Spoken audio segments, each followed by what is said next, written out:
का कार्यक्रम शुरू हो रहा है। आज का जो विषय है रामचरितमानस से रावण की कठोर तपस्या और मूर्खता। इस विषय पे हम चर्चा करेंगे। मानस की कथा में किस प्रकार से गोस्वामी तुलसीदास जी बहुत सारी दार्शनिक तथ्यों को लेते हुए, बहुत सारे आध्यात्मिक विषयों को लेते हुए अपनी चर्चा को आगे बढ़ाते हैं। मानस की चर्चा मन को पवित्र करने वाली चर्चा है। इसमें आध्यात्मिक दर्शन है, अद्वैत द्वैत इन सब की चर्चा मिल जाती है, कर्म सिद्धांत भी मिल जाता है और साथ ही साथ भगवान का गुणगान, उनकी लीला का गुणगान भी इसमें मिल जाता है। तो मानस मानस को मन को निर्मल करने वाला ग्रंथ इसको माना जाता है। इसका उद्देश्य रामायण का इतिहास प्रमाणित करना नहीं है। ये स्वयं गोस्वामी तुलसीदास जी भी इसको स्वीकृति देते हैं कि यह रामायण के इतिहास को प्रमाणित करने के लिए या घटनाओं को प्रमाणित करने के लिए मात्र रामचरितमानस को नहीं पढ़ना चाहिए, परंतु यह भक्ति के प्रचार और मन को निर्मल निर्मल करने के लिए और जो सनातन धर्मी हैं उनको अपने सनातन धर्म पे आरूढ़ करने के लिए, मजबूत करने के लिए, ये बातें कई आध्यात्मिक विषयों को समझाने के लिए, राम तत्व को समझाने के लिए, शिव तत्व को समझाने के लिए गोस्वामी तुलसीदास जी ने यह रचना की है। तो प्रताप उनका बहुत है। शिव कथा और राम कथा दोनों का समन्वय इसमें हो जाता है। शिव कथा संक्षेप में है, राम कथा का विस्तार किया गया है। तो राम कथा की भूमिका क्या है, गोस्वामी तुलसीदास जी वही समझा रहे कि कैसे याज्ञवल्क्य जी ने भारद्वाज जी को सुनाई कि राम कथा कैसे शुरू हुई। फिर शिव जी ने पार्वती जी को सुनाई और काकभूषणी जी ने गरुड़ जी को सुनाई। तो रामचरितमानस में तीन संवाद चलते हैं।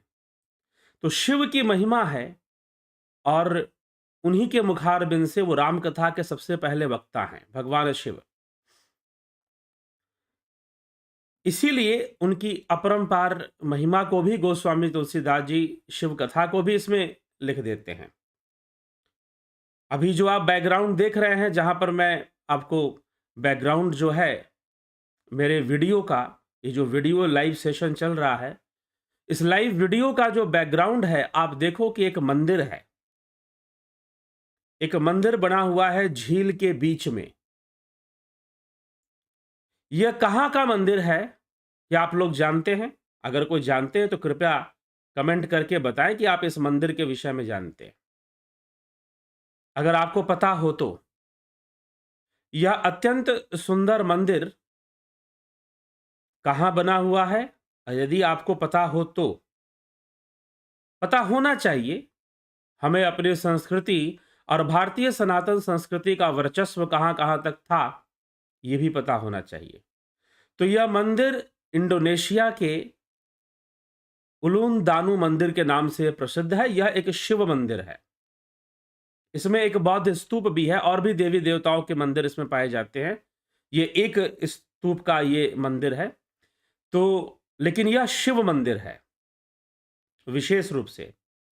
तो इंडोनेशिया हो, कंबोडिया हो, फिलीपींस हो, सिंगापुर हो, थाईलैंड हो, आप तो थाईलैंड के एयरपोर्ट, बैंकॉक के एयरपोर्ट पे भी उतरेंगे तो वहां एयरपोर्ट पर भी आपको समुद्र मंथन की मूर्ति मिलेगी, दृश्य मिलेगा बैंकॉक में। लेकिन बहुत तरह के जो इतिहास में समय समय पर जो परिस्थितियां बनी, आज भी अगर विश्व में जगह जगह जाकर ढूंढा जाए, और ढूंढ रखा है, लेकिन वो बातें प्रचार में नहीं आती हैं। प्रचार तो कुछ दूसरी ही बातों का होता है देश में। भारतीय सनातन संस्कृति कहां कहां फैली थी। अनेकों शिव मंदिर सऊदी अरब में थे, बुद्ध मंदिर भी थे, अनेकों अनेकों मंदिर, और जो है अनेकों धर्मस्थल, शिवलिंग आपको दुनिया के अलग अलग देशों में पाए जाते हैं। कहीं तोड़ दिए गए, कहीं पर लोगों ने अभी भी संभाल के रखे हुए हैं। विशेष करके मिडिल ईस्ट में, जहां पर इस्लामिक कंट्रीज ज्यादा है, वहां ज्यादातर तोड़ दिए गए। लेकिन अभी भी बहुत सारे देशों में बहुत सारे ऐसे विशाल-विशाल मंदिर हैं, कंबोडिया में, इंडोनेशिया में, आपके थाईलैंड, सिंगापुर, मलेशिया इनमें तो है ही। तो म्यांमार में भी है, कई जगह पर म्यांमार में आज भी मंदिर है। तो हमें भी इस चीज़ का ज्ञान होना चाहिए। इसी कारण से इस बात का प्रमाण मिलता है कि रामायण भी कई भाषाओं में लिखी गई। थाई भाषा में, थाईलैंड की थाई भाषा में 1 नहीं 4-5 रामायण लिखी गई सिर्फ थाई भाषा में। ऐसे ही कंबोडिया की भाषा में रामायण लिखी गई, 1 नहीं 2-3 रामायण लिखी गई। चीनी भाषा में 3 रामायण लिखी जा चुकी है। पहले के विद्वानों ने, चीन के पहले के विद्वानों ने लिखी है। तो यह सनातन धर्म और उसका प्रमाण मिलता है, सांस्कृतिक विरासत का प्रमाण मिलता है, उसकी शक्ति का भी हमें साक्षात्कार होता है। तो चलिए, चलते हैं अपने कार्यक्रम, अपने विषय पर। तो रावण भी एक शिव भक्त था, कहते हैं। लेकिन अब ये भक्त होना, सबसे बड़ी समस्या यही है, शब्दों का प्रयोग और भाषा का ज्ञान ना होने के कारण लोग आज तरह-तरह की बातें करते हैं। कई तरह से बातों को समझते हैं। इसीलिए वेस्ट में, पश्चिम में कहते हैं इस विषय पर बहुत कार्य हुआ। रिलीजियस लैंग्वेज के ऊपर एक विषय है। अगर आपने दर्शन शास्त्रों का अध्ययन किया हो, फिलॉसफी पढ़ी हो किसी ने, फिलॉसफी में अगर मास्टर किया हो किसी ने, तो वो जानते होंगे कि रिलीजियस लैंग्वेज के ऊपर बहुत ज़्यादा काम हुआ। रिलीजियस लैंग्वेज मतलब धार्मिक भाषा के ऊपर। लेकिन हमारे देश में आज़ादी के बाद, सन 1947 के बाद सनातन धर्म के अध्ययन हेतु कोई निश्चित व्यवस्था का विकास नहीं हुआ।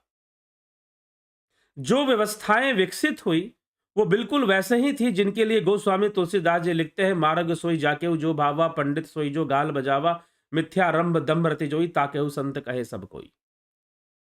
इसी तरह की व्यवस्थाएं विकसित हुई सन 1947 के बाद इस देश में। जिसको जैसा मर्जी किया वैसा मार्ग बना दिया, वैसी परिभाषाएं निकाल दिया। किसी ने अपना ही शिव बना लिया, किसी ने अपना ही ब्रह्म बना लिया।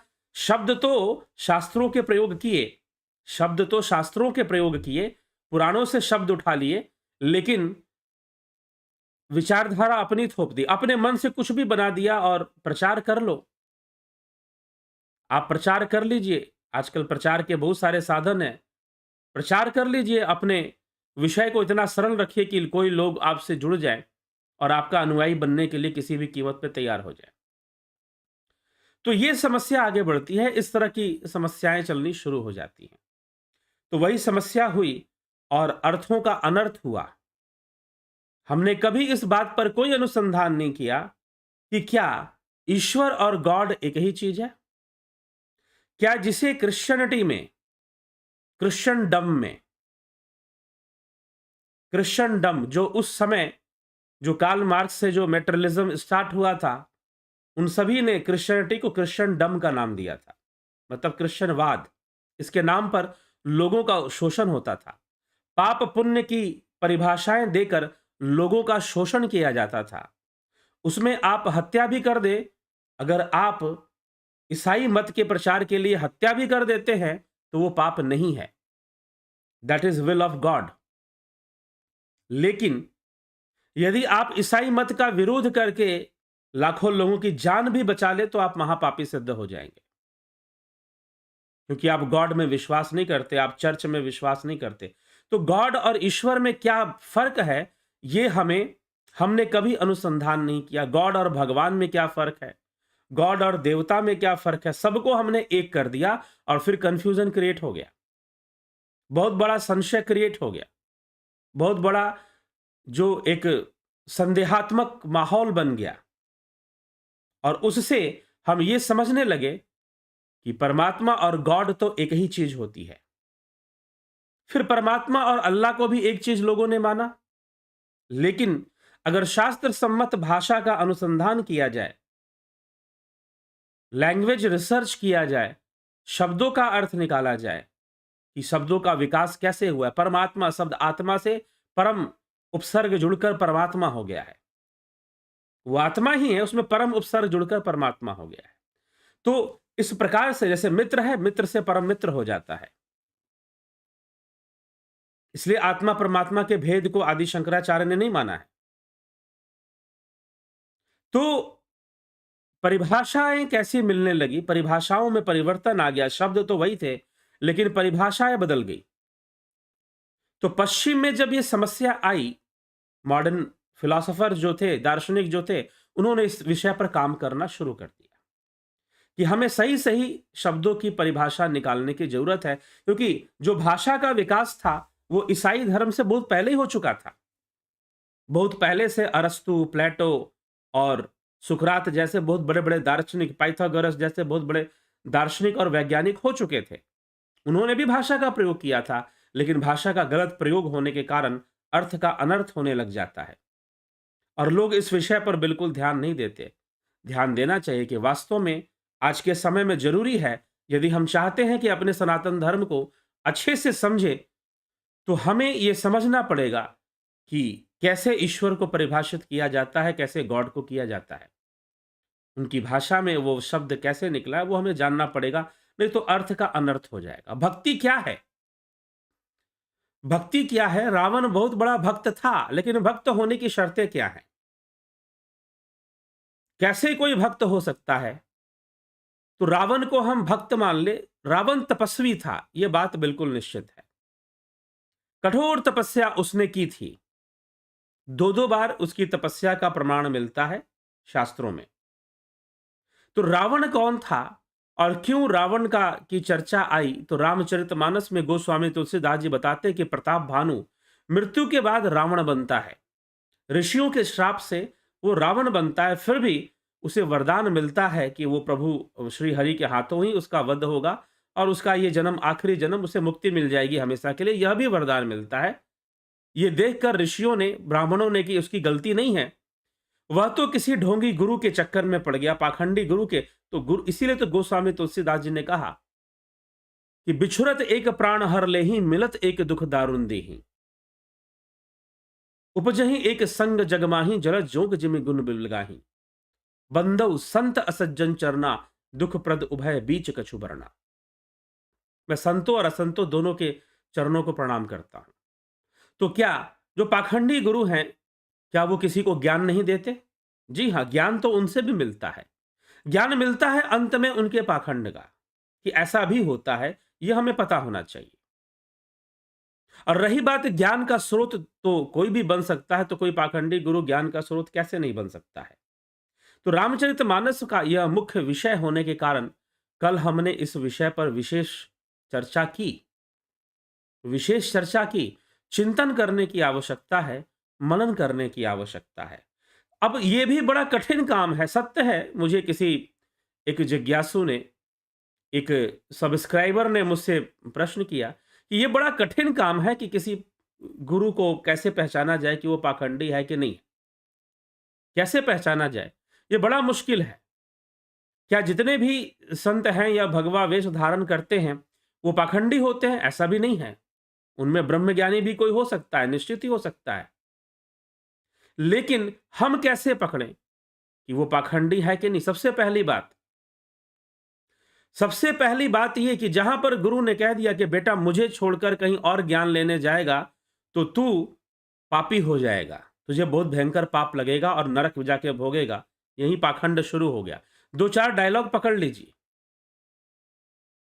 दो चार डायलॉग पकड़ लीजिए, क्योंकि ज्ञान का स्रोत तो कोई भी हो सकता है। भगवान दत्तात्रेय ने इस प्रकार से उनके 24 गुरुओं का जो वर्णन आता है, उन्होंने ज्ञान लिया और उन्हें गुरु कहा।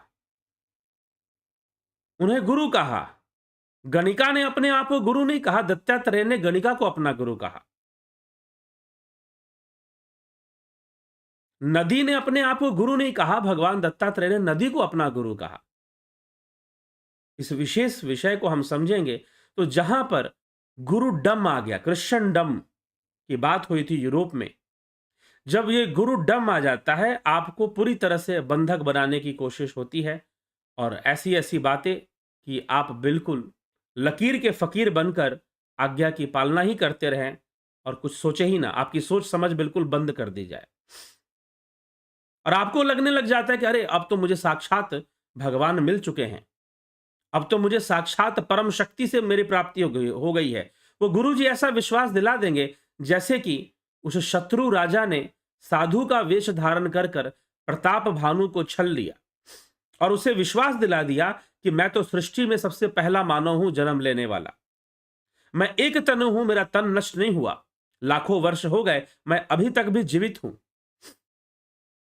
कोई मुझसे मिल नहीं सकता, जिनका भाग्य उदय होता है वही मुझसे मिल सकता है। तो तुम बड़े भाग्यशाली हो कि इस दरबार तक पहुंच पाए हो। ऐसी भी बात सभाओं में होती है। तो अपने विवेक का प्रयोग करना है। संत वही हैं, विवेकी वही हैं जो दूध में से पानी छोड़कर दूध निकाल लें। कोई गुरु कैसा है, आप उनका पाखंड ढूंढने में मत लगिए। आप अपना ज्ञान धारण कीजिए और जो धारण करने योग्य नहीं है उसको छोड़िए, निकलिए। और ये प्रताप भानु की कथा हमेशा याद रखिए कि कहीं हमें गुरुडम में तो नहीं फंसाया जा रहा। ठीक। और खुद जागरूक होकर जो है चलिए और अच्छे कार्य हेतु चलिए। अगर कोई मान लीजिए कोई संगठन बनाना, संस्थान बनाना, वो भी गलत बात नहीं है, लेकिन आप काम तो जनमानस के लिए हो, सच्चाई से हो, सही इंफॉर्मेशन और सूचनाएं प्राप्त हो। तो चलिए, बस इतनी ही सी बात है।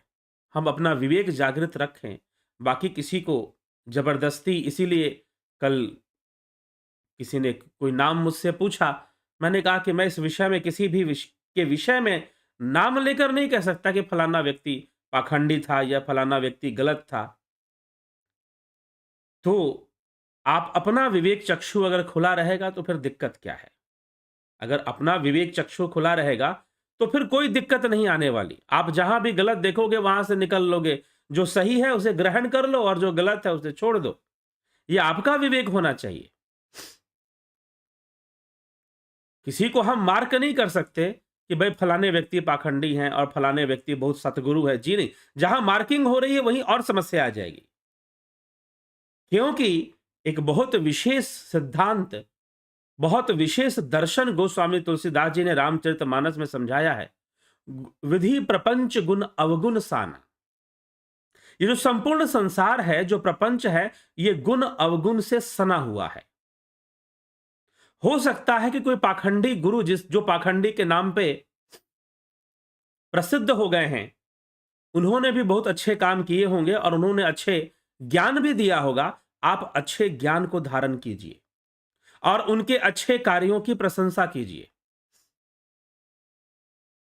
उनके अच्छे कार्यों को जानिए, उससे कुछ सीख लीजिए और जो गंदगी थी, जो बुराई थी, जो गलतियां थी, उसको आप छोड़िए। आप अपना आत्म कल्याण में लगिए, आप अपना आगे बढ़िए, लेकिन किसी को मार्क मत कीजिए। सबके अंदर गुण अवगुण है। जो भी इस शरीर में आया है वो गुण अवगुण से संपन्न है। इसलिए कल की बात मैं यहां पर स्पष्ट कर रहा हूं। वहां पर जो पाखंडी गुरुओं का प्रताप, जी हां, पाखंड से भी कई लोगों को भटकाकर उनका जीवन बर्बाद किया जा सकता है। तो इसीलिए पाखंड, और पाखंड मात्र गुरुओं में, धार्मिक गुरुओं में जी नहीं, हर पाखंड हर प्रोफेशन में है। हर प्रोफेशन में पाखंड है। रेलवे में ऐसे लोग कुछ घूमते हैं ट्रेन के अंदर जो टीटी के कपड़े पहनकर लोगों को लूट लेते हैं। चंबल के जो डाकू हुआ करते थे वो पुलिस की वर्दी पहनकर पुलिस वालों को बेवकूफ बना देते थे। तो वेश प्रपंच, जो वेश प्रपंच है, जिसे गोस्वामी तुलसीदास जी ने बहुत उभार कर रामचरितमानस में लिखा है, बहुत ज्यादा लिखा है। अनेकों चौपाइयों में ढोंग पाखंड और ये सब की बातें की है, क्योंकि वो उस काल में से ही बहुत ज्यादा बढ़ रहा था। बातें की हैं, लेकिन फिर भी वो कहते हैं विधि प्रपंच गुण अवगुण साना। तुम अपना विवेक जागृत रखो भाई, तुम ज्ञान को धारण करो और बाकी चीजें छोड़ दो। कहा किसी को तुम नाम देने जाओगे फलाना व्यक्ति पाखंडी हो गया, जी नहीं। हो सकता है अब बहुत सारे देश के बहुत सारे संस्थाओं के जो मालिक और गुरु थे वो जेल में भी गए। हो सकता है उन्होंने भी बहुत अच्छे काम किए होंगे, लेकिन सब पर तुम वो करोगे। तुम अपने काम की चीज लो और जो तुम्हारे काम की नहीं है उसको छोड़ो, त्यागो। चाहे तुम किसी का भी नाम ले रहे हो, आज के समय में कई लोग कमेंट करके आपका क्या विचार है, कल मुझसे किसी ने पूछा कि आपका किसी गुरु जी का एक हमारे देश के एक आध्यात्मिक गुरु का नाम लेकर उन्होंने पूछा कि आपका इनके बारे में क्या विचार है? कोई विचार नहीं है। आप हंस बनिए, आप दूध में से पानी छोड़कर और दूध पीना सीखिए।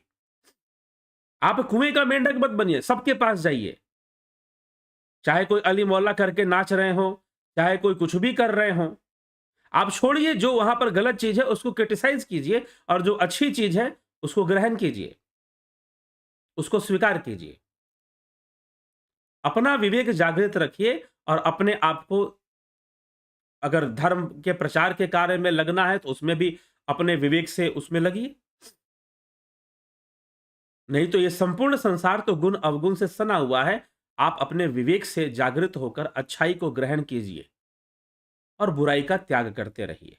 ठीक है, बस इतना ही इसमें कहा जा सकता है। लेकिन किसी को मार्किंग करना कि फलाना फलाने गुरुजी पाखंडी होता, हाँ ऐसे लोग होते हैं, कई बार बहुत बड़े लेवल पे होते हैं कि विशेष रूप से पाखंड करने और लोगों को ठगने के लिए ही वेश धारण करते हैं। कुछ ऐसे लोग भी होते हैं जो विशेष रूप से फुल प्लानिंग के साथ, जैसे प्रताप भानु का वो जो पाखंडी गुरु था उसने किया, पूरे प्लानिंग थी उसकी कि मुझे प्रताप भानु को बर्बाद करना है। ठीक है जिज्ञासु, तो इस तरह से विवेक की आंखें खोल कर, तो कल का जो विचार दिया गया वो विवेक की आंखें खोलने के लिए ही दिया गया। थोड़ा सा मैंने आज कल के विषय पर मुझे लगा कि कल का विषय में थोड़ा और कुछ बातें और क्लियर करनी है, तो इसलिए मैंने आज भी उसको थोड़ा सा ले लिया। तो चलिए, विषय है रावण की तपस्या। यहां पर भी विवेक से आंखें खोलने वाली बातें हैं, समझने वाली बातें हैं। तपस्वी होना एक अलग विषय है और भक्त होना एक अलग विषय है। रावण भक्त था क्या? रावण तपस्वी जरूर था। तपस्वी राजा नहुष भी था, तपस्वी तारकासुर भी था। तारकासुर का नाम क्यों नहीं लेते, उसने भी बहुत कठोर तपस्या की थी। तपस्वी तारकासुर भी था, तपस्वी राजा नहुष भी थे, जिनको बाद में श्राप मिला और सर्प योनि में चले गए थे। तपस्वी रावण भी था। और क्या रावण अकेले तपस्वी था? जी नहीं, उसके तीनों भाई कठोर तपस्वी थे। उसके तीनों भाई कठोर तपस्वी थे, लेकिन तपस्वी होकर भी रावण मूर्ख था। शास्त्रों की परिभाषा अनुसार उसे मूढ़ कहा जाएगा, उसे मूर्ख कहा जाएगा। और भक्त कभी मूर्ख नहीं होते, ये ध्यान रखिएगा। भक्त कभी मूर्ख नहीं होते। मूर्खता और भक्ति कभी एक साथ नहीं चल सकती। योगी कभी मूर्ख नहीं हो सकता, ये ध्यान रखें। मूर्ख कौन है? जो माया की निद्रा में सोने वाला है, जो माइक सांसारिक उपलब्धि को ही सबसे बड़ी उपलब्धि समझ रहा है, वो मूर्ख है।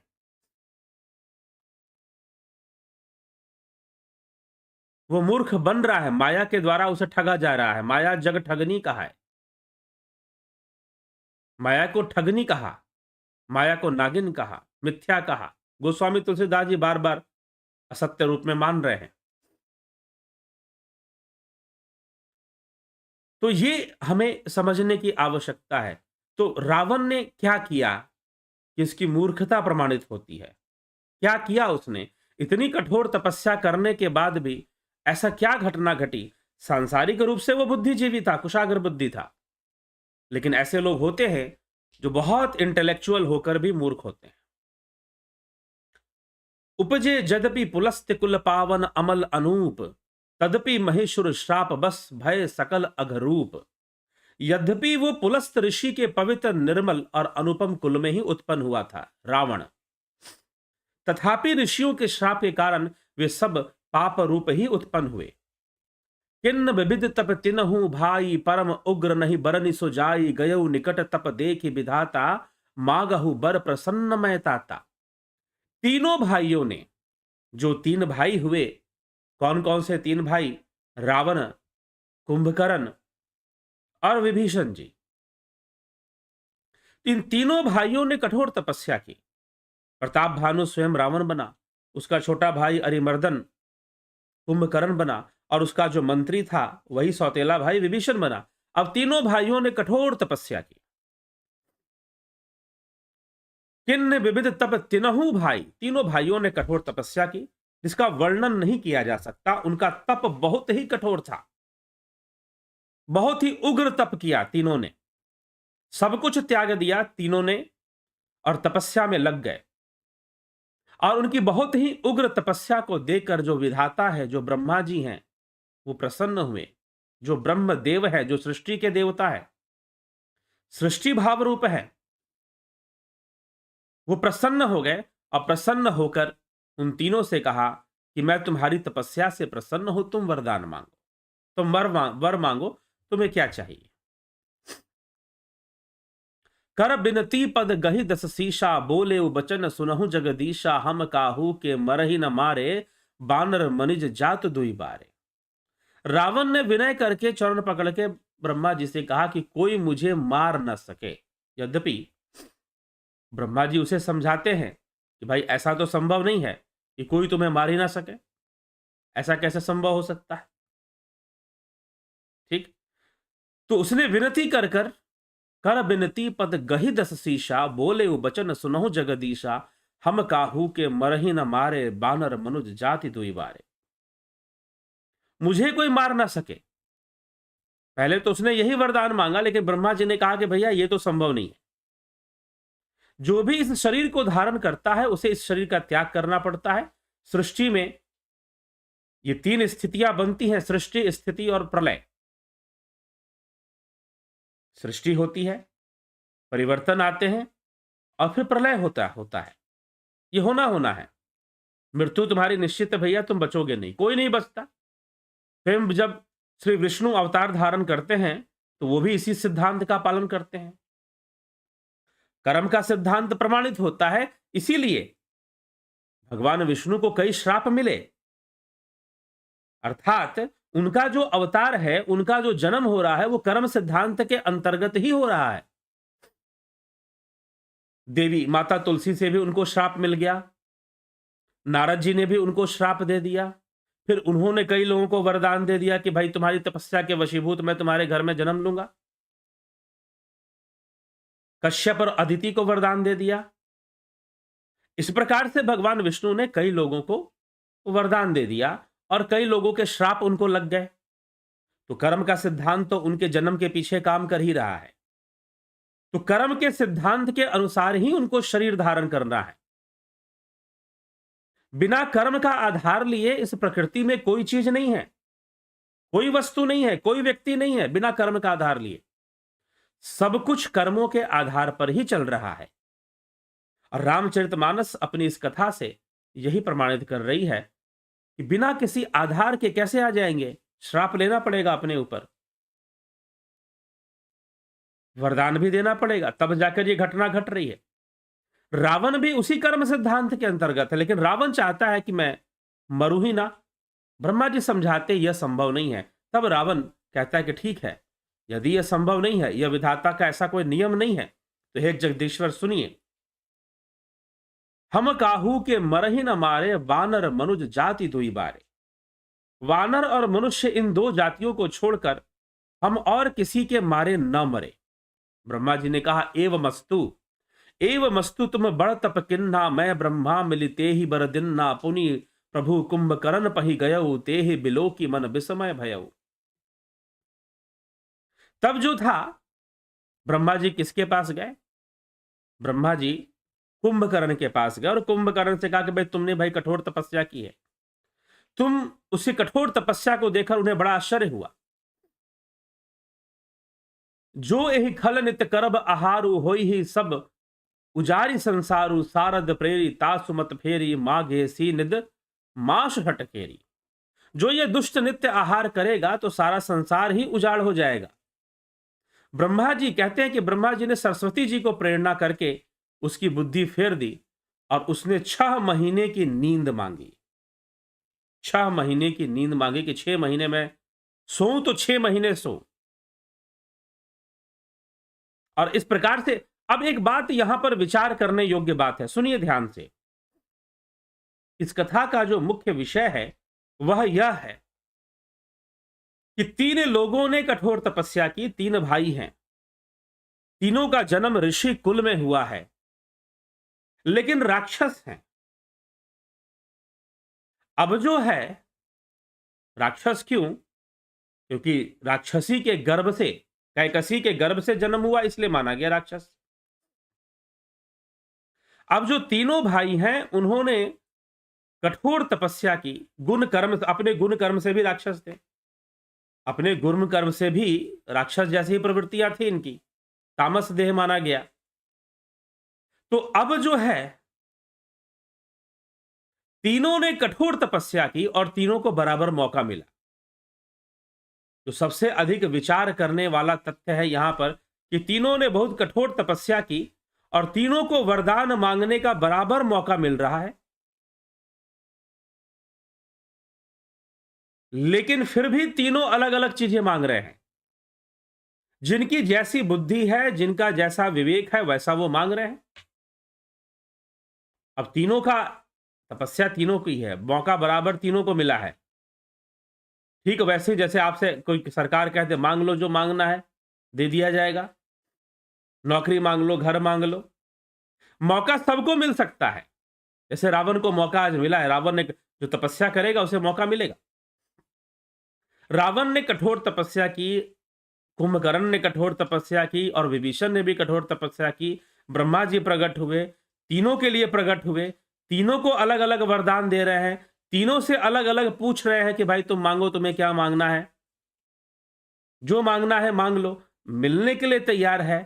रावण अपनी बुद्धि से मांगता है, कुंभकर्ण अपनी बुद्धि से मांगता है और विभीषण अपनी बुद्धि से मांगता है, अपने गुण और कर्म से जो बुद्धि विकसित हुई है, अपने गुण कर्म से जो विचार शक्ति विकसित हुई है, उस विचार शक्ति का प्रयोग करके ही रावण कहता है कि मैं काहू के मर ही न मारे, मैं किसी से मर ना पाऊं, मुझे कोई मार ना सके, वानर और मनुष्य के अलावा कोई मुझे हाथ ना लगा सके। ब्रह्मा जी ने समझाया कि मरना तो सबको पड़ता है, इसलिए विचार करके वरदान मांगो। तो उसने कहा कि ठीक है, मुझे वानर और मनुष्य के अलावा कोई हाथ ना लगे, क्योंकि उसने समझा कि यह बहुत ही कमजोर लोग होते हैं। उसकी समझ में यह बात आ गई। अब बारी आ गई कुंभकर्ण की। अब कुंभकर्ण, अब यहां पर एक घटना घटती है कि कुंभकर्ण के मन की बात तो जान ली, कुंभकर्ण के मन की बात तो जान ली ब्रह्मा जी ने कि भाई यह तो इंद्रासन मांगना चाहता है। क्या मांगना चाहता है? इंद्र की गद्दी मांगना चाहता है, इंद्र की गद्दी पर बैठना चाहता है। लेकिन उसको मिल गया निद्रासन। तो यहां पर हम कह सकते हैं भाई ब्रह्मा जी ने ये तो गलत कर दिया, ब्रह्मा जी ने ये तो गलत कर दिया, उसको उससे तपस्या का फल मिला नहीं, उसको उसके तपस्या का फल मिला नहीं, ये तो छल कपट हो गया भाई। तो एक बात हमेशा ध्यान रखिए, छल कपट संभव नहीं है। कर्म जिसने जिस उद्देश्य से किया है, प्राप्त तो वही होगा। बहुत लोग मुझसे ये प्रश्न करते हैं, रामायण में ये घटना आती है, इस तपस्या की घटना रामायण में वर्णित है, वाल्मीकि रामायण में भी है, तो क्या सही में ब्रह्मा जी ने कुंभकर्ण के साथ छल किया और जो है सरस्वती जी उसके जीभ पर बैठ गई और वो उसकी बुद्धि बदल गई और उसके इंद्रासन की जगह उसने निद्रासन मांग लिया? निद्रासन मांग लिया? जी नहीं, ऐसा बिल्कुल नहीं है। कुंभकर्ण जो चाहता था, कुंभकर्ण को वही मिला। कुंभकर्ण जो चाहता था, सत्य पूछिए, कुंभकर्ण को वही प्राप्त हुआ जो उसको चाहिए और जिसके लिए उसने कठोर तपस्या की थी। तो प्रश्न उठता है, क्या उसने सोने के लिए कठोर तपस्या की थी 6 महीने? मांग तो वो इंद्रासन रहा था, उसे इंद्रासन चाहिए था, उसे निद्रासन नहीं चाहिए था, लेकिन बेचारे को मिल रहा है निद्रासन। तो एक बात अच्छे से समझ लीजिए, एक बात अच्छे से समझ लीजिए आप कि कुंभकर्ण ने, उसके शब्दों में इंद्रासन था। अब यहां पर भी शब्द प्रयोग का महत्व आ जाएगा, लेकिन उसकी समझ में निद्रासन था। शब्द प्रयोग करना और समझना दोनों में फर्क हो जाता है, दोनों में फर्क हो जाता है। इसीलिए जब आप कहते हो कि ईश्वर is God and God is ईश्वर, जब आप कहते हो ईश्वर अल्लाह तेरो नाम, तो कॉन्सेप्ट बिगड़ जाएगा यहां पर। आपको चाहिए क्या? ईश्वर चाहिए ना अल्लाह चाहिए? अब यहां पर कॉन्सेप्ट उसका बिगड़ा हुआ था। मान लीजिए कि ब्रह्मा जी आपके पास प्रकट हो गए और आपसे कहा कि आप क्या बनना चाहते हो, आप बताओ क्या चाहिए, तो आपने कहा मुझे प्रधानमंत्री बनना है। आपने कहा मुझे देश का प्रधानमंत्री बना दीजिए आप। ब्रह्मा जी ने कहा तथास्तु बन जाओ।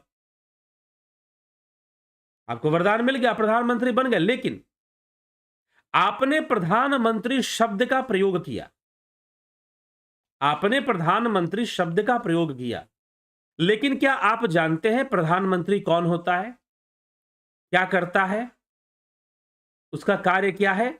आपने देखा कि प्रधानमंत्री बड़ा पावरफुल होता है। हर एक वस्तु पर, देश के हर एक वस्तु पर उसका अधिकार होता है। पूरी सेना उसके अधिकार में रहती है। सरकारी संसाधन उसके अधिकार क्षेत्र में रहते हैं। तो यदि मैं प्रधानमंत्री बन गया तो संपूर्ण देश की संपत्ति मेरे अधिकार क्षेत्र में आ जाएगी। आपको सारा ध्यान इस विषय पर है,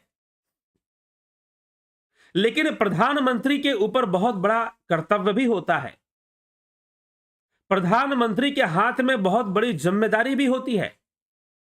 जहां थोड़ी सी नासमझी हुई तो यूक्रेन बनते में टाइम नहीं लगेगा। जहां थोड़ी सी नासमझी हुई तो आपका देश भी, आप अपने देश को यूक्रेन बना दोगे फिर। तो इसीलिए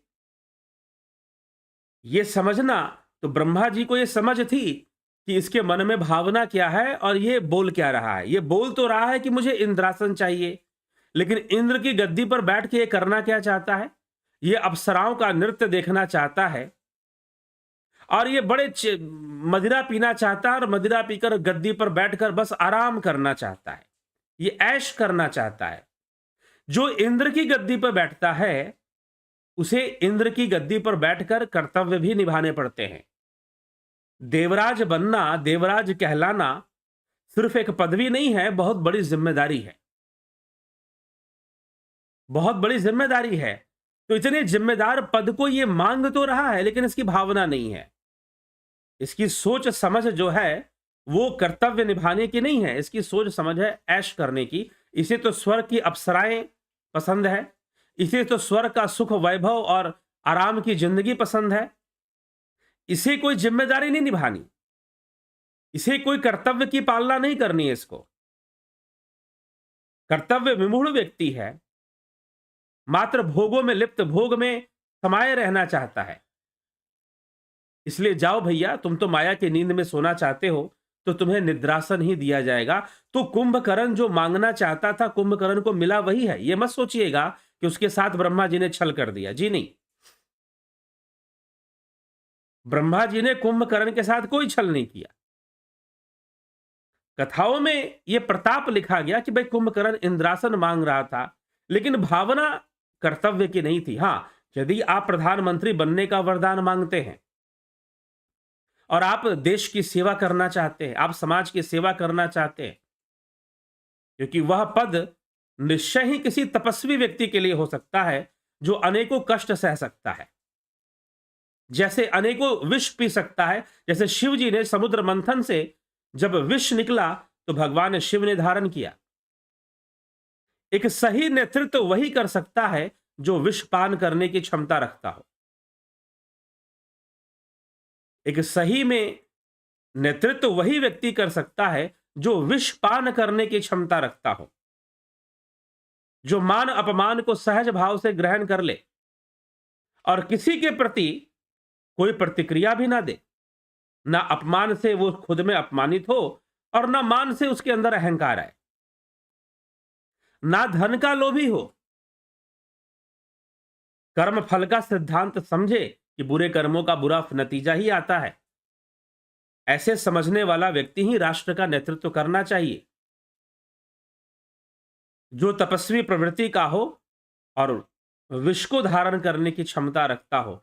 नहीं तो फिर गलत पद पर लोभी लोग बैठ जाते हैं तो फिर वो अपने लोभ की पूर्ति करते हैं, अपने कामनाओं की पूर्ति में लग जाते हैं।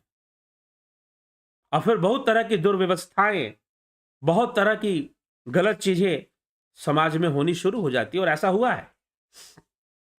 इसीलिए कुंभकर्ण इंद्रासन तो मांगना चाहता था, लेकिन इंद्र का कर्तव्य निभाना या इंद्र की गद्दी पर जो बैठकर जिम्मेदारी निभानी होती है, उसका पता उसे बिल्कुल नहीं था, उसकी समझ उसे बिल्कुल नहीं थी। वो इंद्र की गद्दी पर बैठकर अप्सराओं का नृत्य देखना चाहता था, भोगों को भोगना चाहता था और भोगों में लिप्त रहना चाहता था, निद्रा में सोए रहना चाहता था, मदिरा पीकर सोना चाहता था, ऐश करना चाहता था, मौज मारना चाहता था।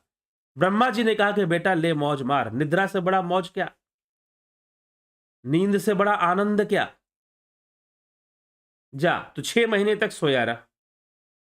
उसको निद्रासन दे दिया गया। वास्तव में वो, उसकी भावना उसी चीज की थी, तभी वो संतुष्ट हुआ। निद्रासन मिल गया फिर भी संतुष्ट हुआ, लेकिन रावण को बड़ी चिंता हो गई। रावण ने ये प्लानिंग करके रखा था कि ये भी कठोर तपस्या करेगा, और ये जो है, अगर इंद्रासन इसे मिल जाएगा, अगर इसे इंद्रासन मिल जाता है, तो निश्चय ही इंद्र का जो साम्राज्य है वो हमारे नियंत्रण में आ जाएगा। तो उसका ये शौक तो पूरा नहीं हुआ, लेकिन उसके पुत्र इंद्रजीत ने, मेघनाद ने उसका ये स्वप्न पूरा कर दिया था, देवताओं पर विजय का। तो कुंभकर्ण को निद्रासन ही प्राप्त हुआ और 6 महीने सोने का ही वरदान मिला। वो उसी के योग्य था और उसकी इच्छा भी वही थी। उसकी यही कामना थी कि वो एकदम भोग की जीवन जिए, भोग में लिप्त होकर जीवन जिए। रावण ने मांगा।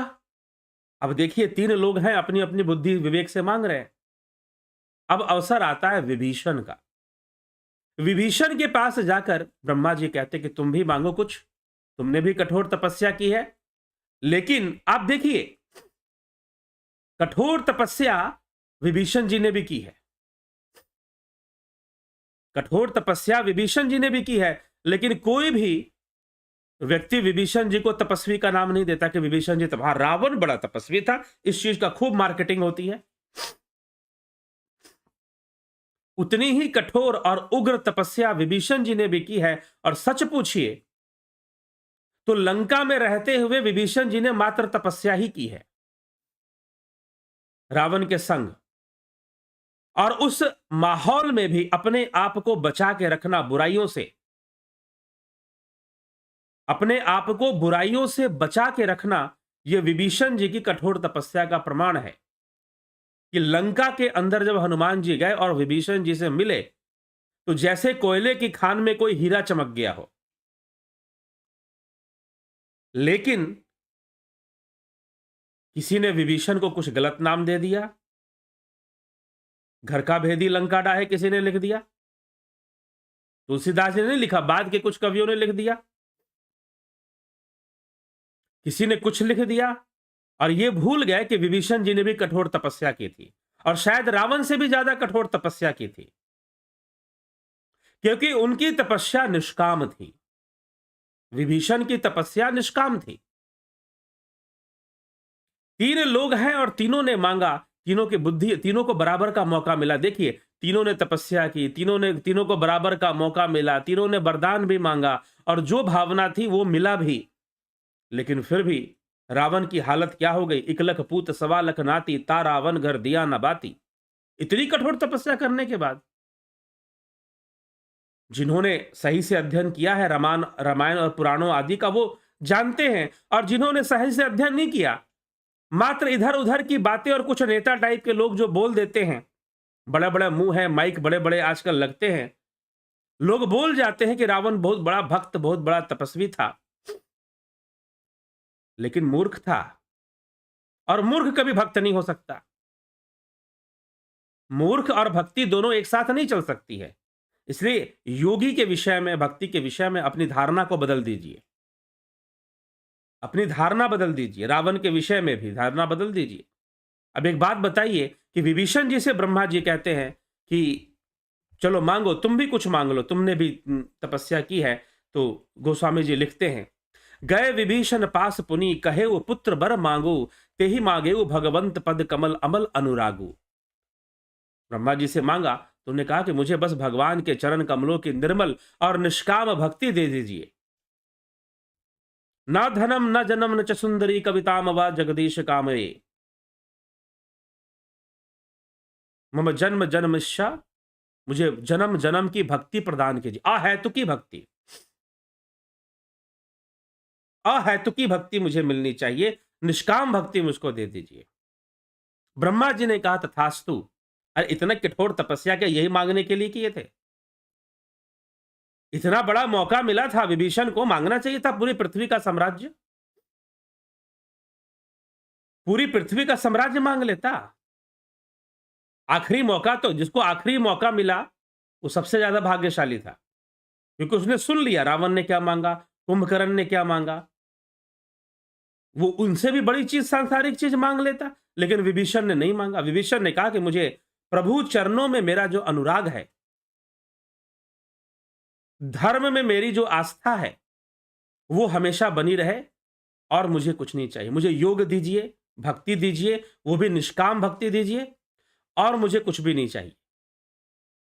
अब सांसारिक दृष्टिकोण से देखा जाए तो विभीषण मूर्ख है, रावण चलाक है, कुंभकर्ण भी थोड़ा चलाक है, लेकिन विभीषण मूर्ख है अगर देखा जाए तो। लेकिन अंत में प्रमाणित होता है कि विभीषण ही बुद्धिजीवी है और रावण ही महामूर्ख निकलता है। 1 लख पूत 1.25 लाख नाती, इतनी कठोर तपस्या करने के बाद, इतनी कठोर तपस्या करने के बाद भी 1 लख पूत 1.25 लाख नाती, ता रावण कर दिया ना बाती। तो आजकल हमारे समाज में कुछ ऐसे समुदाय के लोग हैं जो ये कहेंगे नहीं, देवताओं ने, राम ने छल करके, रावण के साथ बहुत अन्याय हुआ, उसके साथ अत्याचार हुआ, छल करके उसे मार दिया गया, हम इस अत्याचार का बदला लेंगे। आज एक समाज है, कहते हैं कि हम रावण, हमारा था रावण, परम वो था, परम ज्ञानी था, हम रावण के पक्ष से रहेंगे। तो बहुत तरह की चर्चा करने वाले लोग हैं और किताबें भी लिख देते हैं ऐसे मूर्ख लोग, कुछ लोग। इतिहास में भी ऐसे मूर्ख लोग हुए हैं। तो रावण ने क्या मांगा, विभीषण ने क्या मांगा, अपनी अपनी मति आप सोच लीजिए कि आपके सामने अगर भगवान आ जाए तो क्या मांग लोगे? कह दे कोई भी देवी देवता आ जाए, ये सब भाव जगत है। ब्रह्मा जी भाव जगत है, तपस्वी भी भाव में है, ब्रह्म देवता भी भाव में है, भावातीत तो मात्र ब्रह्म है। ये जितनी भी चर्चा हो रही है, राम जी, विष्णु जी, कृष्ण जी, जितनी भी चर्चा इस कथा में चल रही है, सब भावनात्मक है। तो कथा चल रही है, कथा में तो भावनात्मक विषय की ही चर्चा होती है। तो रावण को भी वही मौका, सबको मौका मिलता है बंधु, लेकिन सब लाभ नहीं उठा पाते। सब लाभ नहीं उठा पाते, मौका सबको बराबर बराबर मिलता है, लेकिन सब लाभ नहीं उठा पाते। रावण, कुंभकर्ण, विभीषण को बराबर बराबर मौका मिला, लेकिन तीनों ने अलग अलग बातें कही और तीनों ने अलग अलग चीजें मांगी, और जिसने जैसा मांगा उसको वैसा ही मिला। तो आप कर्म क्या करोगे, उससे ज्यादा महत्वपूर्ण है आपकी नीयत कैसी है। रावण ने तपस्या तो की, लेकिन किस नीयत से की, किस भावना से की। रावण ने 10 बार सिर काटकर भगवान शिव के चरणों में चढ़ा तो दिया, लेकिन किस भावना से, किस नीयत से चढ़ाया, उसके पीछे नीयत क्या थी, उसके पीछे भावना क्या थी, यह महत्वपूर्ण, उद्देश्य क्या था। कर्म महत्वपूर्ण नहीं होता, इसलिए कर्मों में पाखंड संभव है। जैसे प्रताप भानु राजा को एक पाखंडी ढोंगी साधु ने फंसा लिया और उसका जीवन बर्बाद कर दिया। कर्मों में तो वो दिखाई दे रहा था कि वो साधु है, कर्मों में हो सकता है ये कोई आपको त्यागी पुरुष दिखाई दे, लेकिन पता नहीं अंदर से भावना कैसी है, अंदर से उद्देश्य कैसा है। यह भी विचार करने योग्य बात है। कठोर तपस्या कर कर भी रावण की समझ सही नहीं है, रावण की बुद्धि सही नहीं है, इसलिए वो मूर्ख है। इसलिए वो मूर्ख है। ज्ञानियों की नजर में, योगियों की नजर में रावण मूर्ख है। इतना बड़ा मौका मिला था, मुक्ति मांग लेता, मोक्ष मांग लेता, योग मांग लेता। नहीं, मैं कभी मरूं ही ना, मेरी मृत्यु ही ना हो। विधाता ने कहा यह संभव नहीं है, इसके बराबर जो तुझे लगता है मांग ले। तारकासुर ने भी ऐसा ही किया, उसका भी वध हुआ। समय आने पर नंबर सबका आता है, कर्मों का परिणाम तो प्राप्त होना शुरू ही हो जाता है। ज्ञानी और अज्ञानी अलग अलग ढंग से उसको भोगते हैं, है तो सबके। तो 1 लख पूत 1.25 लाख नाती, ता रावण घर दिया ना बाती। तो रावण की ये स्थिति हो गई। ऐसी स्थिति रावण की बन गई। क्यों? क्योंकि मूर्ख था, इसीलिए। इतना बड़ा मौका मिला था, वो भी विभीषण की तरह भक्ति मांग सकता था, लेकिन उसने नहीं मांगी। उसने माया ही मांगी, नश्वर वस्तुएं ही मांगी, नश्वर जीवन को ही बढ़ाने की मांग मांगी, और उसे वही दिया गया, उसको वही मिला। और विभीषण ने जो मांगा, विभीषण को मिला। अंत में सब कुछ विभीषण को ही मिल गया, क्योंकि जो प्रभु को मांग लेगा उसे सब कुछ मिल जाएगा, और विभीषण को सब कुछ मिल गया। एक बार क्या हुआ, एक राजा था, उसने बहुत बड़े मेले का आयोजन किया। उस मेले में एक छोटा सा बच्चा अपने माता पिता के साथ घूम रहा था। मेले में बहुत सारी दुकानें थी, झूले थी, कभी झूला झूलता, कभी दुकानों में जाता, कभी ये मिठाई खाऊंगा, कभी वो मिठाई खाऊंगा, कभी ये खिलौना, वो खिलौना। अब उसको मेले की हर खिलौने पसंद है, उसको हर मिठाई पसंद है। कभी उंगली उधर, जैसे बच्चे इधर उंगली उधर उंगली करते हैं दुकानों में देखकर, कभी उंगली उधर, कभी उंगली उधर घुमाता रहता। उसे सब चाहिए, उसे सब चाहिए। इतने में एक बहुत भव्य रथ जो है मेले में प्रवेश किया। उसने अपने माता पिता से पूछा कि ये रथ कैसा है, ये घोड़ा गाड़ी कैसा? उसके माता पिता ने कहा कि इस हमारे राज्य के राजा आए हुए हैं मेले में। अच्छा, राजा आए हुए हैं? तो राजा कौन होता है? तो उसके माता पिता ने बताया कि बेटा, राजा जो है ये उसी का मेला है, उन्होंने ही मेले की व्यवस्था की है। मेले में जितनी दुकानें, जितनी वस्तुएं, सब उन पर उनका अधिकार चलता है, वो राजा है। तो बेटा ने कहा कि अच्छा, ये राजा है, सब पर इनका अधिकार चलता है, तो ठीक है। फिर उसने राजा की ओर उंगली उठा दी, सब जगह उंगली उठानी बंद करके राजा की ओर उंगली उठा दी, मुझे ये राजा चाहिए। दौड़ के गया, राजा का हाथ पकड़ लिया, क्योंकि राजा मिल गया तो सब मिल गया, और विभीषण जी को सब मिल गया। और अंत भी यही है, ये लंका का राजपाट हो चाहे बाकी चीजों, सब विभीषण को सब कुछ प्राप्त हो जाता है। तो विभीषण ने कुछ ऐसे ही मांग लिया। तो विभीषण से ज्यादा चतुर कौन था यहां पर? कोई नहीं था। विभीषण सबसे अधिक चतुर थे। तपस्या तीनों ने की, लेकिन मिला विभीषण को जो मिलना चाहिए, बाकियों को नहीं मिला। तो कठोर तपस्या के बाद रावण की यह स्थिति बन जाती है। और गोस्वामी तुलसीदास जी आगे चर्चा करते हैं, तिनहि देई बर ब्रह्म सिधाए, हर्षित ते अपने गृह आए, मय तनुजा मंदोदरी नामा, परम सुंदरी नारी ललामा। उनको वर देकर ब्रह्मा जी चले गए, और वो तीनों भाई हर्षित होकर अपने घर लौट गए।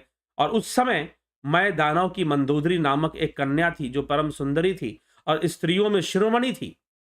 मैंने उसे लाकर रावण को दे दिया। सोई मैं दिन ही रावण ही आनी, होई ही जातु धान पति जानी। हर्षित भयो नारी भली पाई, पुनि दो बंधु ब्याहसी जाई। अच्छी स्त्री पाकर रावण बहुत प्रसन्न हुआ, और फिर उसने जाकर दोनों भाइयों का विवाह भी कर दिया, कुंभकर्ण और विभीषण का भी विवाह कर दिया। गिरि त्रिकूट एक सिंधु मझारी, विधि निर्मित दुर्गम अति भारी, सोई मय दानव बहुरी समारा, कनक रचित मणि भवन अपारा। समुद्र के बीच में त्रिकूट नामक पर्वत पर ब्रह्मा का बनाया हुआ एक बहुत भारी किला था। मायावी मय दानव ने, निपुण कारीगर थे वो, तो मय दानव ने उसको फिर से सजा दिया था। उसमें मणियों से जड़े हुए सोने के अनगिनत महल थे।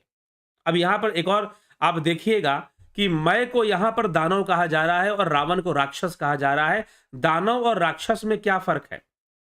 कश्यप ऋषि की पत्नी दनु से जन्मे हुए उनके संतानों को दानव कहा गया था।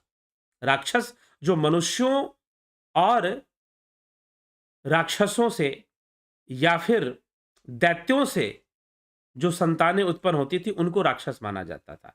जिनमें मानवीय गुण होते थे, देखने में वो मनुष्य जैसे होते थे, लेकिन गुण सारे दैत्य वाले होते थे। उनकी भावना दैत्यपूर्ण होती थी, क्रूरता उनमें भरी होती थी। देखने में वो मनुष्य जैसे होते, तो रावण देखने में मनुष्य जैसा था, परंतु दैत्य वाले गुण उसके अंदर थे, क्रूरता भरी थी, तो उनको राक्षस कहा जाता है। इस प्रकार से शास्त्र वर्णन इस विषय में आता है। तो मय दानव ने अपनी कन्या का विवाह रावण से करवा दिया, और रावण जो है अपने दोनों भाइयों का भी आगे विवाह करवा देता है बाद में चलकर। और उस समय त्रिकूट पर्वत पर ब्रह्मा जी का बनाया हुआ एक बड़ा भारी किला था। मय दानव ने उसको समझा दिया और सोने से बना दिया और सोने से जड़ दिया। वो स्वर्ण महल का रूप धारण कर लेता है। तो इस प्रकार से फिर नागकुल में रहने के पाताल लोक में भोगावती पुरी है। इंद्र के रहने का अमरावती पुरी उनसे भी अधिक सुंदर और बांका वह दुर्ग बन गया। मतलब रावण का जो लंका थी वह बहुत ही सुंदर बन गया, इंद्र की अमरावती से भी सुंदर। पाताल लोक की भोगावती पुरी से भी सुंदर। खाई सिंधु गभीर अति चारिहु दिसि फिर आव, कनक कोट मणि खचित दृढ़ बरणी न जाई बनाव। उस चारों ओर से समुद्र के अत्यंत गहरी खाई घेरे हुए थे। उस दुर्ग के मणियों से जड़ा हुआ सोने का बहुत मजबूत परकोटा है, जिसकी कारीगरी का वर्णन नहीं किया जा सकता। हरि प्रेरित जही कलप जोई, जातु धान पति होई, सुर प्रतापी अतुबल दल समेत बस सोई। भगवान की प्रेरणा से जिस कल्प में जो राक्षसों का राजा होता है, वही शूर प्रतापी अतुलित बलवान अपनी सेना सहित उस पुरी में बसता है, मतलब रावण बसता है। रहे तहा निश्चर भट भारे, ते सब सुरन समर संघारे, अहतः रही सख्र के प्रेरे, रक्षक कोटि जक्षपति केरे। वहां बड़े बड़े योद्धा राक्षस रहते थे, देवताओं ने उन सबको युद्ध में मार डाला। अब इंद्र की प्रेरणा से वहां कुबेर के 1 करोड़ यक्ष लोग रहते थे, यक्ष वहां वास करते थे। दसमुख कतहु खबरी असिपाई, सेन साज गढ़ घेर सी जाई, देखी बिकट भट बड़ी कटियाई, जक्ष जीव लय गए परियाई। रावण को कहीं से ऐसी खबर मिली, तब उसने सेना भेजकर किले को जा घेरा और उसे बड़े विकट योद्धा और उसकी बड़ी सेना को देखकर यक्ष वहां से प्राण बचाकर भाग लिए। मतलब वह केतु का साम्राज्य था, वहां पर केतु का, क्योंकि वो महल भी केतु का था। वास्तव में केतु भगवान शिव के कहने पर ही मैं दानव ने यह स्वर्ण महल बनाया था। केतु बोल रहा हूं कुबेर के, क्षमा करे, कुबेर का महल था वो। कुबेर ने ही माता सती से महल मांगा था, जिसे भगवान शिव ने बनवाया था। माता सती के बहुत हट करने पर बनवाया था। कुबेर ने उसे देवी से मांग लिया था और कुबेर ने फिर मैदानों ने कुबेर के लिए बना दिया था और कुबेर की यक्ष सेना वहां पर रहती थी। रावण ने आक्रमण किया और कुबेर से छीन लिया। बाद में रावण ने पुष्पक विमान भी कुबेर से छीन लिया। ये सब कुबेर का था। कुबेर कौन थे? रावण के सौतेले भाई। कुबेर रावण के सौतेले भाई थे। तो कुबेर से रावण ने यह सारा छीन लिया और जब कुबेर मानसरोवर में चले गए, भगवान शिव ने उन्हें स्थान दिया। पहले कुबेर यक्ष हुए, बाद में उन्हें देवता का स्थान प्राप्त हुआ। भगवान शिव ने उन्हें देवता का स्थान दिया और वो मानसरोवर में रहने लगे और भगवान शिव ही उनके रक्षक बने। तब रावण ने देखा कि कुबेर के पास बहुत संपदा है और शिव की कृपा से और अधिक संपदा आ गई है। रावण ने देखा कि कुबेर के पास बहुत संपदा है और शिव की कृपा से बहुत अधिक संपदा आ गई है, तो कुबेर का धन कैसे हड़पा जाए। यदि शिव कैलाश छोड़ दे या मैं कैलाश को उठाकर लंका में ले आऊं और शिव जी की सेवा करूं, तो शिव जी से मुझे युद्ध भी नहीं करना पड़ेगा और कुबेर का सारे संपत्ति फिर मैं हड़प लूंगा युद्ध करके, मार काट करके। और इसी उद्देश्य से रावण गया, कैलाश पर्वत को उठा दिया। अपनी गर्दन काट के, मायावी राक्षस, गर्दन काट के उसने कई बार चढ़ा दिए शिव जी के चरणों में, लेकिन फिर भी उसका उद्देश्य पवित्र नहीं था। भगवान शिव जानते थे, इसीलिए रावण के कहने पर भी, बहुत हट करने पर भी कि आप मेरे साथ लंका में चल के वास कीजिए, भगवान शिव नहीं गए। अपनी ज्योतिर्लिंग को कहा कि उसको तो ले जा, लेकिन उससे भी वो अजय हो जाता, अर्थात उसे कोई पराजित नहीं कर पाता, अपराजित हो जाता वो। तो गणेश जी ने देखा कि तो गड़बड़ हो जाएगा, एक गलत व्यक्ति के पास गलत शक्ति जा रही है। सब मिल गए और सबने मिलकर, गणेश जी, सारे देवी देवता ने मिलकर, वासुकी नाग और गणेश जी, सूर्यदेव, सबने मिलकर रावण को इस प्रकार से, कथा आती है कि रावण वो ज्योतिर्लिंग ना ले जा पाए और शिवलिंग को वो नहीं उठा पाया और नहीं उठाने के कारण ज्योतिर्लिंग को छोड़ दिया मार्ग में ही, और वहीं आकर, लंका से वहीं आकर पूजा करने लगा। इस प्रकार की कथा आती है पुराणों में। तो रावण ने फिर शिव की तपस्या की, बहुत सिर काट के 10 बार रख दिया, उसमें भी उसका उद्देश्य पवित्र नहीं था, उसकी भावना पवित्र नहीं थी। तो कर्म क्या करते हो उससे ज्यादा महत्व है कि आपकी भावना कैसी है, किस भावना से करते हो, ये उसका, इसमें ज्यादा ये शिक्षा हमें मिलती है। तो अब रावण का साम्राज्य कैसा, राक्षस, असुर किसे कहते हैं, उन सभी विषयों पर हम चर्चा करेंगे कल के व्याख्यान या फिर आगे आने वाले व्याख्यानों में। रामचरितमानस के विषय पर चर्चा आगे बढ़ेगी। तो रावण की भक्ति और रावण की तपस्या, तपस्वी तो था लेकिन फिर भी मूर्ख ही था, ऐसा प्रमाणित होते हुए नजर आता है। बहुत सारे कुकर्म किए। वाल्मीकि रामायण उत्तरकांड में रावण की कथा में बहुत सारी बातें लिखी गई हैं। रावण, सारी कथा रावण की ज्यादा विस्तार से मिलती है, रामचरितमानस में नहीं मिलती है। ज्यादा विस्तार से मिलती है किस प्रकार रावण को श्राप मिला। रावण ने वेदवती के साथ दुष्कर्म करने का प्रयास किया, तपस्विनी वेदवती का शील हरण करने का प्रयास किया, तो उनके माध्यम से भी उसे श्राप मिला। उसने अपने शील को बचाने के लिए अग्नि में कूदकर अपने देह का त्याग कर दिया था। दूसरी बार रावण ने फिर से कई रानियों और कई राजकुमारियों का अपहरण किया, बलात् उनके शील का हरण किया। और जब उसने कुबेर की पुत्रवधू, नल कुबेर की पत्नी, कुबेर का पुत्र नल कुबेर, जो कि उसकी अपनी ही पुत्रवधू थी, क्योंकि कुबेर रावण के सौतेले भाई थे, और कुबेर की पुत्रवधू रावण की भी पुत्रवधू हुई, जिसे पुत्री के समान समझना चाहिए। रावण ने उसका भी शील हरण किया। आजकल के प्रचारित भाषा में हम कहेंगे कि बलात्कार किया।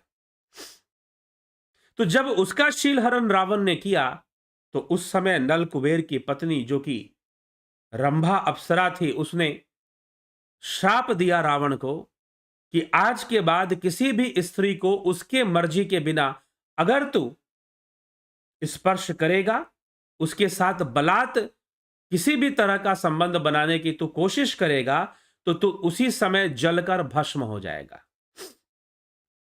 उसी समय जलकर तू भस्म हो जाएगा। ऐसा श्राप रावण को उस समय मिल गया। और रावण को श्राप मिल गया स्त्री के मर्जी के बिना। अगर तू किसी स्त्री के मर्जी के बिना उसे स्पर्श करता, स्पर्श करने का मतलब उसके साथ प्रणय हेतु अगर तू उसे स्पर्श करता है, तो फिर तू जलकर भस्म हो जाएगा। और यही कारण था कि रावण ने सीता जी का स्पर्श नहीं किया। लेकिन प्रवचन देने वाले बहुत पड़े हुए कहेंगे कि देखो रावण कितना संस्कारी था, सीता जी को अपने यहां इतने दिनों तक रखने के बाद भी सीता जी को हाथ नहीं लगाया। रावण का गुणगान करने वाले बहुत लोग हैं और कोई अनुसंधान नहीं करते। बात बड़ी, डायलॉग बड़ा अच्छा लग रहा है। आजकल डायलॉग बाजी चलती है सोशल मीडिया पर, व्हाट्सएप पर, फेसबुक पर डायलॉग बाजी खूब चलती है। डायलॉग कितना अच्छा लग रहा है ना, कि रावण कितना अच्छा था, सीता जी को, आजकल देखो कितने बलात्कार होते हैं, लेकिन रावण ने सीता जी को रखकर भी वहां सुरक्षित रखा, अशोक वाटिका में रखा, सुरक्षित रखा। मूर्खों की कमी नहीं है देश में, मूर्खों की कमी नहीं है। रावण का बाकी इतिहास, अरे भाई रावण के बारे में आप जानते कहां से हो, पहले यह बताओ। मुझे ऐसे भी मूर्ख मिले जो कहे राम तो कोई हुआ ही नहीं था, हाँ रावण था, लेकिन तुम रावण के बारे में कहां से जानते हो? राम नहीं हुआ था, राम नामक कोई व्यक्ति नहीं हुआ। एक महामूर्ख मुझे मिला, कुछ महीनों पहले की बात है,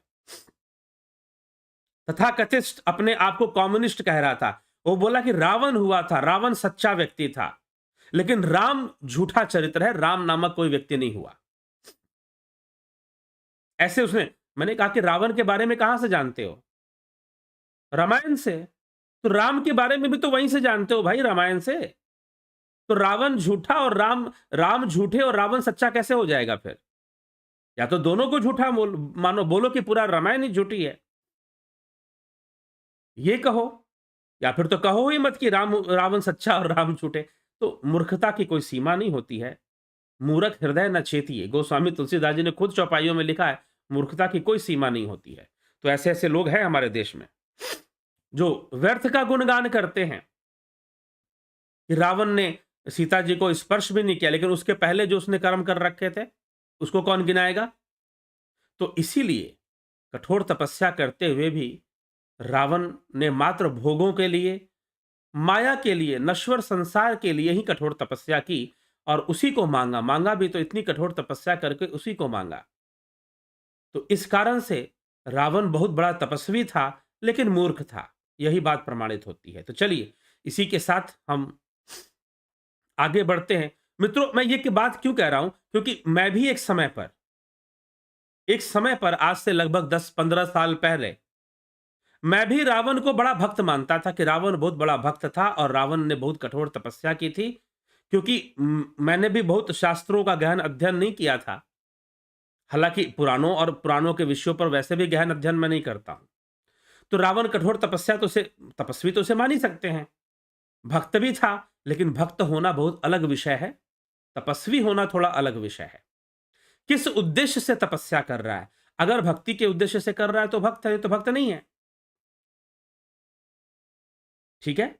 तो ये सब बातें समझने की आवश्यकता है। तो रावण ने फिर रामायण के अंदर जो रावण की कथा आती है, उसमें साफ-साफ लिखा है, रावण ने सीता जी को इसीलिए स्पर्श नहीं किया, बार-बार उन्हें डराता था। बार-बार उन्हें डराता था कि भाई जो है, तुम मुझसे विवाह के लिए तैयार हो जाओ। तुम मुझसे विवाह के लिए तैयार हो जाओ। क्यों डराता था विवाह के लिए? क्योंकि उसे पता था जब तक ये तैयार नहीं होगी और मैं स्पर्श करूंगा तो मैं जल के भस्मी हो जाऊंगा, मैं तो खत्म ही होना है, मुझे मरना ही है। और वास्तव में यही कारण बन गया रावण के विनाश का, और अंत में रावण का विनाश भी हुआ। तो चलिए, ये रावण के बारे में ये एक चर्चा थी। अब चलते हैं, आपके कमेंट्स भी देख लेते हैं कौन क्या कहता है। विक्रम सिंह जी, बहुत बहुत अभिनंदन है। शंकर प्रसाद जी, अभिनंदन। अवनी प्रधान जी,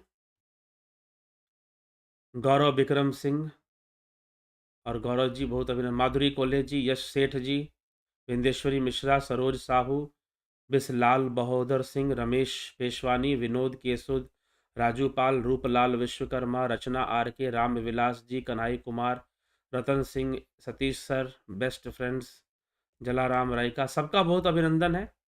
राम निवासी, अजित खास रेसिपी, कल्पना बागड़े जी, जय माता की जी, गुरुवर, ज्योति दत्ता जी, भारत छबलानी जी, एके त्यागी, गोविंद प्रसाद नीमा, एके सिंह जी, अनुज श्रीवास्तवा जी, पिंटू वासवा, राम प्रकाश, शिवम भट्ट, संतोष देवी, दयानंद जी, उज्जवल छेत्री, वीरेंद्र मिश्रा, सृजनी महांता, राकेश मराठे, एके सिंह, योगेंद्र पंडित, विष्णु चंद्र मौर्य जी, बहुत अभिनंदन है। मनीष यादव जी, सीताराम सीताराम सीताराम कहिए। पाथू जी ठाकुर, जय श्री राम। बिमला शाह जी, प्रसाद पवार जी, कुंभकर्ण में बारे में सुना है, उसमें इंद्र के अलावा निद्रा कहा था, हर जगह अलग अलग सुनने में। इंद्रासन ही मांगना था, लेकिन उसकी भावना इंद्र की गद्दी की नहीं थी, उसकी भावना निद्रासन वाली थी। तो जो वो चाहता था उसे वही मिला।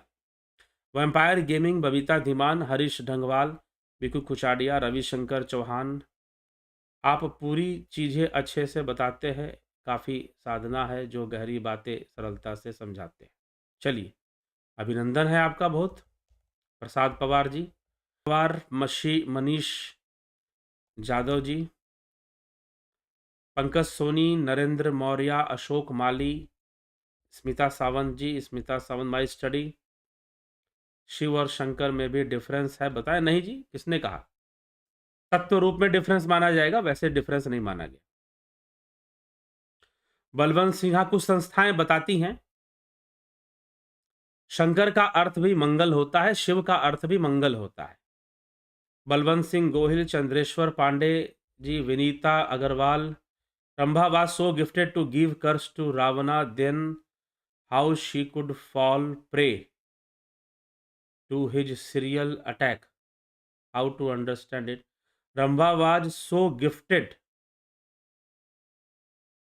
so gifted to give curse to Ravana. मतलब then कैसे? Then how she so gifted मतलब क्या? उसे गिफ्ट, तो नल कुबेर की पत्नी थी। हाँ, नल कुबेर को मिला था, लेकिन रंभा का श्राप ये था कि बिना उसकी मर्जी के, बिना किसी स्त्री के मर्जी के,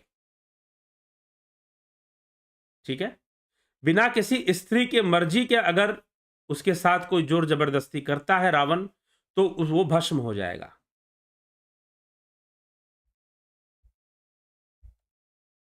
how could fall prey to his serial attack?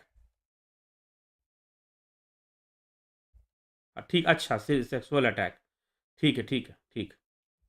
Rambha was so gifted हाँ, ठीक है, समझ गया, समझ गया। हाँ, ये देवताओं की एक योजना हो सकती है, वो एक अलग बात है।